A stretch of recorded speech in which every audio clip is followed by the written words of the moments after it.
Hey, so today I want to show you how to create product photography.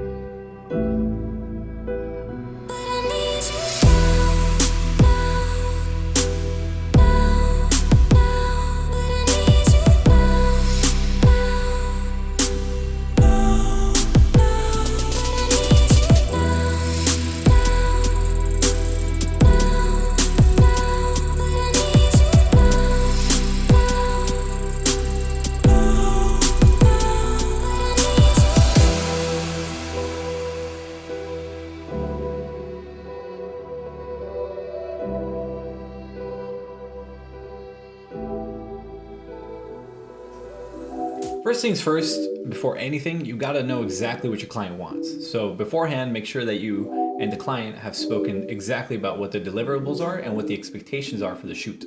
For this specific shoot, I knew they wanted a black background, along with singling out some of the dishes in order to give some variety and for them to be able to upload to their website. So with that in mind, I knew that all of these copies were just gonna be digital and none of these images were gonna be printed or anything like that. And that's always important for you to keep in mind. We have how many dishes you think that are hot, that they're gonna do?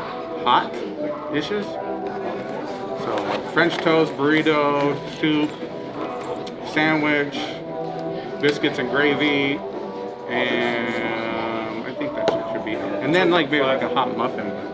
And then we'll do the muffins. So if it would be cool if I need so for the photos I need those good shots like that. And then what we'll do is some of the photos need to just be aesthetic, right? Like just kind of All encompassing. Right? Yeah, you know, as we break out all the gear and the plants and it's not just on a black background. Okay. Really, if you ever want to be considered a professional, you always have to make sure you have a backup plan. The thing with this shoot was when I showed up, my flash wasn't working.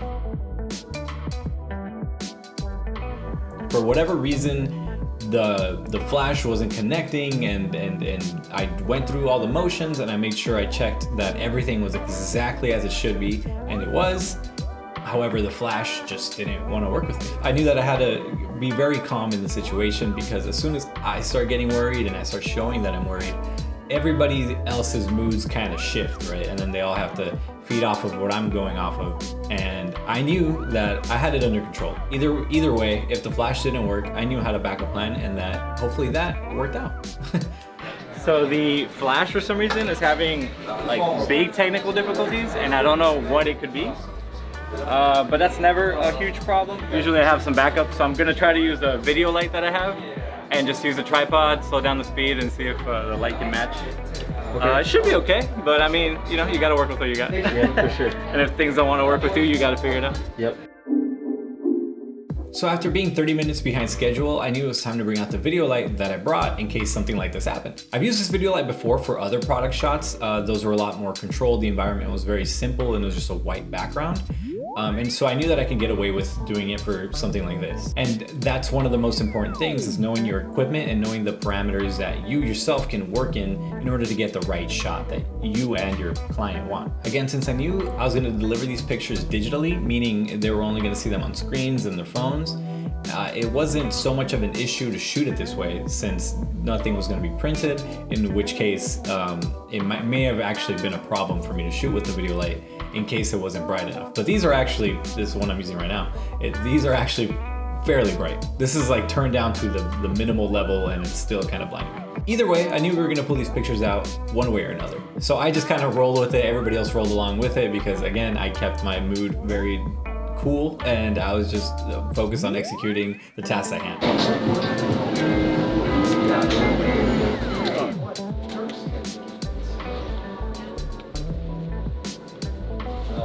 Oh my gosh. Wait, you wanna see this? Yeah, how'd that come out? Pretty good. Oh no. That's cool. Pretty crisp. Cool, cool. I love the hand. Yeah, that's pretty cool, huh? Then I just took a bunch of these. So once we finished the shoot there, I was able to bring the pictures back home and work on them in Lightroom. So in Lightroom, I'm actually able to sort the pictures by ranking. So once I went through and adjusted the colors, the lighting, some of the shadows, and just made the image as appealing as I could, I knew that it was time to bring them into Photoshop. The Lightroom process is obviously very long. I just wanted to make sure that my shadows and highlights were all kind of in the same place, and I just played along with the histogram for that. So after I have my pictures selected in Lightroom, I'm able to bring them into Photoshop and further bring the images to life. Here, I'm really able to add that next layer of quality that I know the client is going to be really, really happy with, and that I know I will be very, very happy with.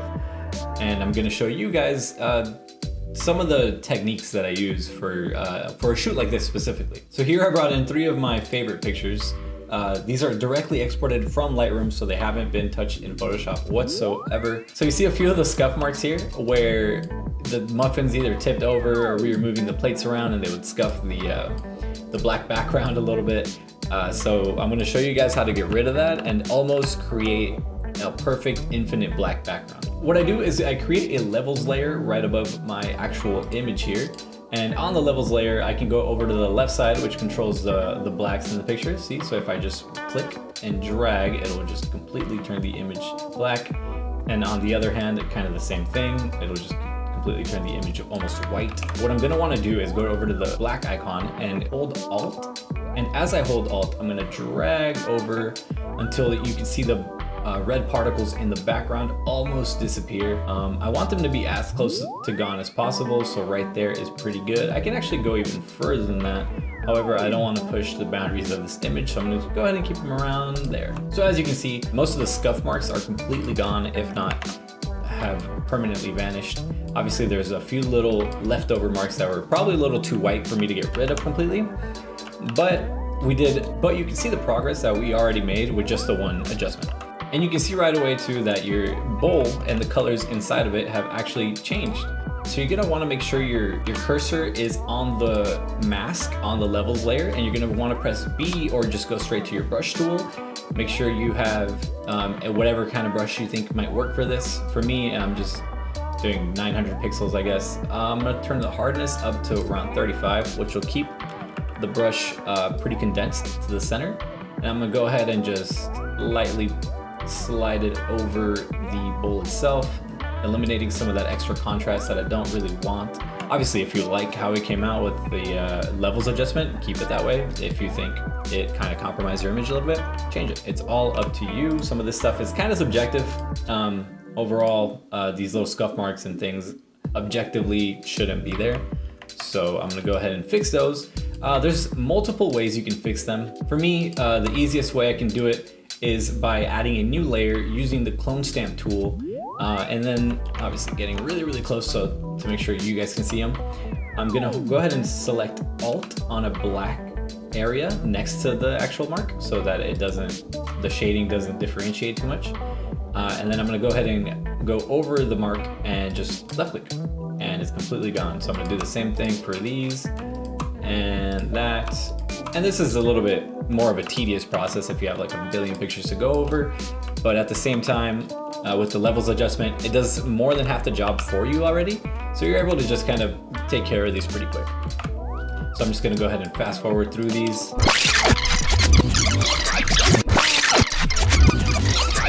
That looks good, right? Or the reason I like doing a new layer and then using the clone stamp tool in order to fix the imperfections is that in case you mess up or something went wrong and I don't know, you lost your history, you can simply just delete the layer and underneath you'll have the original image still untouched, right? And that's what all these effects have done so far, is there's nothing permanent on the image just yet. We're gonna move on to this image now, and we're gonna go ahead and try the same exact process. So we're gonna open up a levels layer, as you know. We're gonna go over to the left side of the histogram here. We're gonna hold Alt and click, and then we're gonna drag over until we can't really see much of the redness in the background. That right there is perfect. So what I ended up doing was, so I turned the layer back on, and then I actually bring back some of the soup and the shadows in it, just because I think it adds more detail rather than it being just dark and all the shadows cover a lot of the ingredients inside the dish. And then the cactus itself too, I liked how it muted the colors a little bit.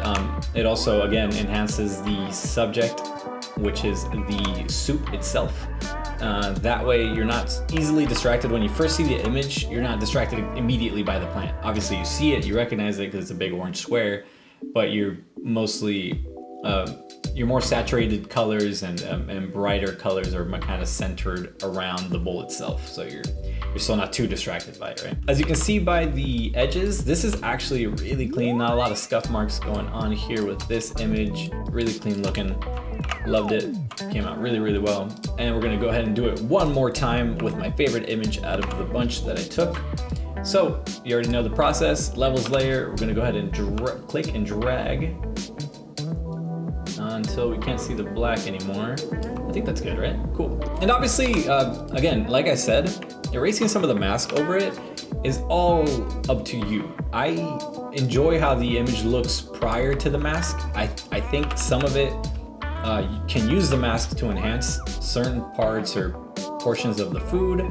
I just, use it at your own discretion. Some of this stuff is a little subjective. You can always get the opinion of somebody else if you want to change some of the colors and things like that. My style does not have to be your style. Anyway, that is it for this part of the tutorial. Obviously, you're gonna wanna export these at whatever resolution your client wants. Obviously, for mine, I just went with full resolution to keep it safe and simple. So again, you don't have to remember everything you might have learned here today. This is just how I decided to shoot these and how I decided to edit these pictures for this specific shoot. I'm not gonna do every shoot exactly like this, and the post-production won't be exactly like this either. But it's best for you to have a variety of tools at your disposal so that you can be more prepared for any shoot that comes up. That basically wraps it up for this video. I just wanted to be as quick as possible with the tutorial and just kind of show you guys exactly how I go about shooting product photography. And again, you don't have to do it exactly how I did it, but if you want to do it or try it this way, let me know how it turns out. Before I go, I want to give a huge shout out to my friend Mikey for coming along with me to the shoot. So I appreciate you, Mikey. Thank you so much. Anyway, thank you for watching, and I'll see you soon.